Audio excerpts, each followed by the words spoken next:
जय श्री कृष्णा, राधे राधे। मैं पूजा शर्मा शुभपाल चैनल पर आपका स्वागत करती हूँ।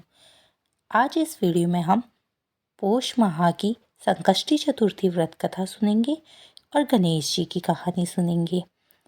आइए अब चौथ माता की कहानी शुरू करते हैं। एक साहूकार था, उसकी बहू बर्तन मांजने के बाद पानी ढोलने जाती तो पड़ोसन पूछती, काम निपट गया? वो कहती हाँ। पड़ोसन पूछती, क्या खाया? वो कहती, बासी कुसी खाया। सास रोज सुनती, उसे गुस्सा आता। एक दिन उसने अपने बेटे को सब बात कही। बेटे ने अपनी पत्नी से कहा, आज मेहमान आएंगे, खूब अच्छे अच्छे पकवान बनाना। पकवान बन गए। तब साहूकार की बहू बोली, मेहमानों को बुला लो।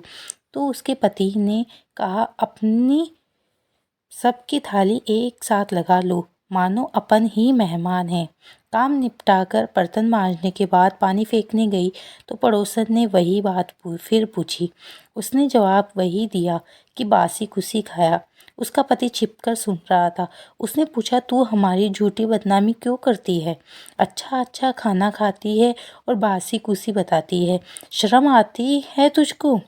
उसने कहा, बासी कुसी ही तो है, न आपने कमाया न आपके बाप ने कमाया, दादा परदादा का कमाया हुआ खा रहे हो। ये बात साहूकार के बेटे को चुभ गई। वह परदेश कमाने चला गया।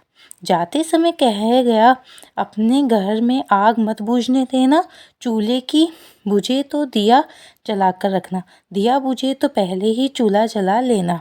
पहले पड़ोसन से आग मांगने बहुत जाया करते। वह नहीं चाहता था कि बहू पड़ोसियों से बात करे, क्योंकि वो उल्टी सुल्टी बात सिखाकर लड़ाई करवा देते हैं।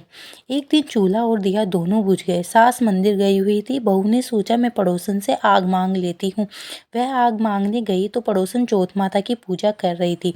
उसने कहा, मैं पूजा कर रही हूँ, तुम बैठकर कथा सुन लो, फिर आग दूंगी। कथा सुनकर साहूकार की बहू बोली, इस व्रत के करने से क्या होता है? पड़ोसन ने कहा, चौथ माता अन्न धन देती है, दीते घोड़े की माता रक्षा करती है।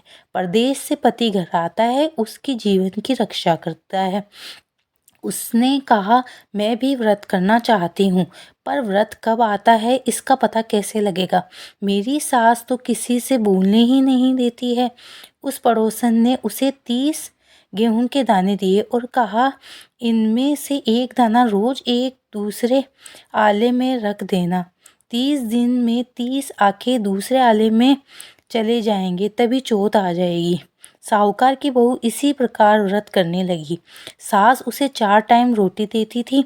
वे एक वक्त की रोटी तो पनिहारी को दे देती, एक वक्त बर्तन मांजती तब उठवाड़े में गाड़ देती थी, तीसरी पहर पाड़े को दे देती थी, चौथे पहर की रोटी उठाकर रख देती थी। सो चांद उगने पर अर्घ देकर खाना खा लेती थी। बहुत समय हो गया। एक दिन चौथ विनायक ने आपस में बात की कि इसका काम करना चाहिए, नहीं तो लोगों का विश्वास हम पर से उठ जाएगा।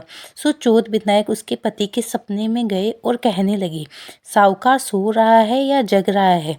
साहूकार ने कहा, न सो रहा हूँ न जग रहा हूँ, सो मन सूत उलझा हुआ है, किसी का लेना किसी का देना, सो चिंता में पड़ा हूँ। चौथ विनायक ने कहा, तेरे घर के लोग तुझे याद करते हैं, सो तू घर जा। कल चौथ विनायक के नाम का दिया जलाकर दरी बिछाकर बैठ जाना। ले जाने वाले ले जाएंगे और देने वाले दे जाएंगे। दूसरे दिन साहूकार दिया जलाकर दरी बिछाकर बैठ गया। लेने वाले ले गए और देने वाले दे गए। सब लेना देना निपट गया। साहूकार घर रवाना हुआ। रास्ते में एक जंगल में आग लगी हुई थी। उसमें एक सर्प जल रहा था। साहूकार ने यह देखा तो एक लकड़ी से उसे उठाकर आग से बाहर निकाल दिया, परंतु वह सांप इस बात से खुश नहीं हुआ कि उसने उसकी जान बचाई। वह कहने लगा, मैं तुझे खाऊंगा, तूने मुझे क्यों बचाया? मैं तो जानबूझकर मरना चाहता था। इस तरह रेंग रेंग कर चलने वाली जिंदगी से तंग हो गया था। साहूकार ने कहा, भैया मैं बहुत बरस के बाद अपनी माँ, बहन और पत्नी से मिलने जा रहा हूँ। आज उन लोगों से मिल लूँ, फिर रात को आकर डस लेना।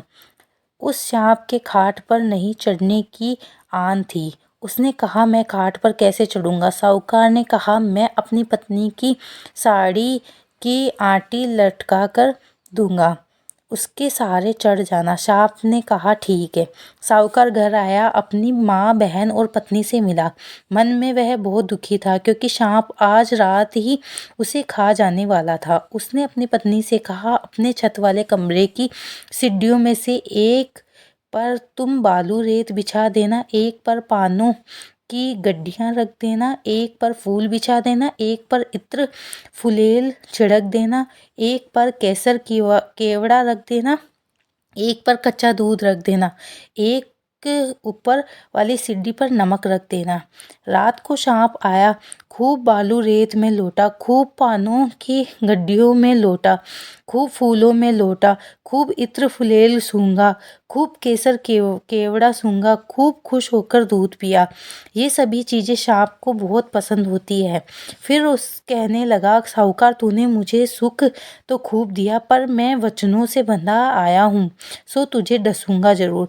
आखिरी सीढ़ी पर चढ़ते ही उसके मुंह में नमक चला गया। सांप कहने लगा, अरे पापी, मुझे नमक खिलाकर नमक हरामी बनाएगा, पर मैं तो वचनों से बंधा आया हूँ, सो तुझे डसूंगा जरूर। चोट विधायक ने आपस में तय किया कि तू ढाल बन जा, मैं तलवार बन जाऊं और इससे दुष्ट को काट दे। उन्होंने ऐसा ही किया, पर सांप की जीभ उछलकर जूती में बैठ गई और उसने तय किया कि जब साहूकार जूती पहनेगा तब काट लूंगी। साहूकार की बहू कीड़ी नगरा सींचती थी, सो चींटियां जीभ को घसीट कर बिल में ले गई। ये बात साहूकार लेटा लेटा देख रहा था। उसे नींद नहीं आ रही थी। उसने अपनी पत्नी को जगाया, उठ, अब चौपड़ पासे खेलेंगे, हमारा दुश्मन मारा गया। सुबह बहन ने कहा, माँ, भाई भाभी को जगा दूँ, अब तक नहीं उठी। माँ ने कहा, जगा दे। बहन जगाने लगी तो सीढ़ियों में खून देखकर चिल्लाने लगी, माँ, भाई भाभी को तो कोई मार गया दिखता है, सीढ़ियों में तो खून ही खून है।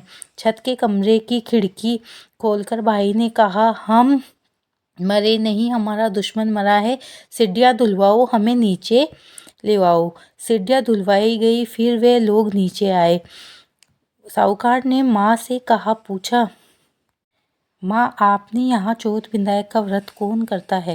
रात को उन्होंने मेरी रक्षा की है। माँ ने कहा, कोई नहीं करता। साहूकार की बहू बोली, मैं करती थी। सास ने कहा, 4 टाइम तो रोटी खाती थी, फिर कब व्रत किया?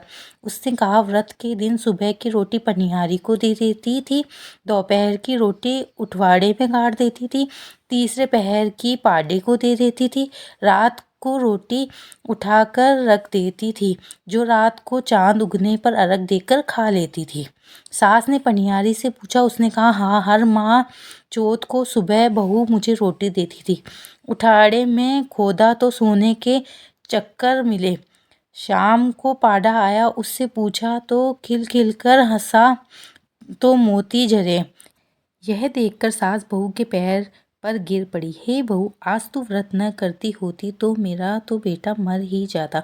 बहू सास के पैरों में गिर पड़ी और कहने लगी, सास जी, पैर आप मत पड़ो, पैर तो मैं ही पड़ूंगी। चेलियों का पानी मंगरियों नहीं जाता, मंगरियों का पानी ही चेलियों जाता है। फिर सास भी व्रत करने लगी।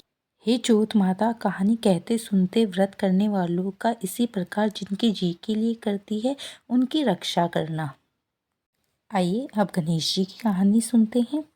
एक बुढ़िया माई थी, मिट्टी के गणेश जी की पूजा करती थी, रोज बनाए रोज गल जाए। एक सेठ का मकान बन रहा था, वो बोली, पत्थर का गणेश बना दो। मिस्त्री बोली, जितने हम तेरा पत्थर का गणेश गढ़ेंगे उतने में अपनी दीवार ना चिनेंगे। बुढ़िया बोली, राम करे तुम्हारी दीवार टेढ़ी हो जाए। अब उनकी दीवार टेढ़ी हो गई। वो चिने और ढहा देवे, चिने और ढहा देवे। इस तरह करते करते शाम हो गई। शाम को सेठ आया। उसने कहा, आज कुछ नहीं किया? वो कहने लगी, एक बुढ़िया आई थी, वो कह रही थी मेरा पत्थर का गणेश गढ़ दो। हमने नहीं गढ़ा तो उसने कहा तुम्हारी दीवार टेढ़ी हो जाए। तब से दीवार सीधी नहीं बन रही है, बनाते हैं और ढहा देते हैं। सेठ ने बुढ़िया को बुलवाया। सेठ ने कहा, हम तेरा सोने का गणेश गढ़ देंगे, हमारी दीवार सीधी करा दो। सेठ ने बुढ़िया को सोने का गणेश जी गढ़वा दिया। सेठ की दीवार सीधी हो गई। जैसे सेठ की दीवार सीधी की, वैसे सबकी दीवार सीधी करना जय गणेश जी महाराज।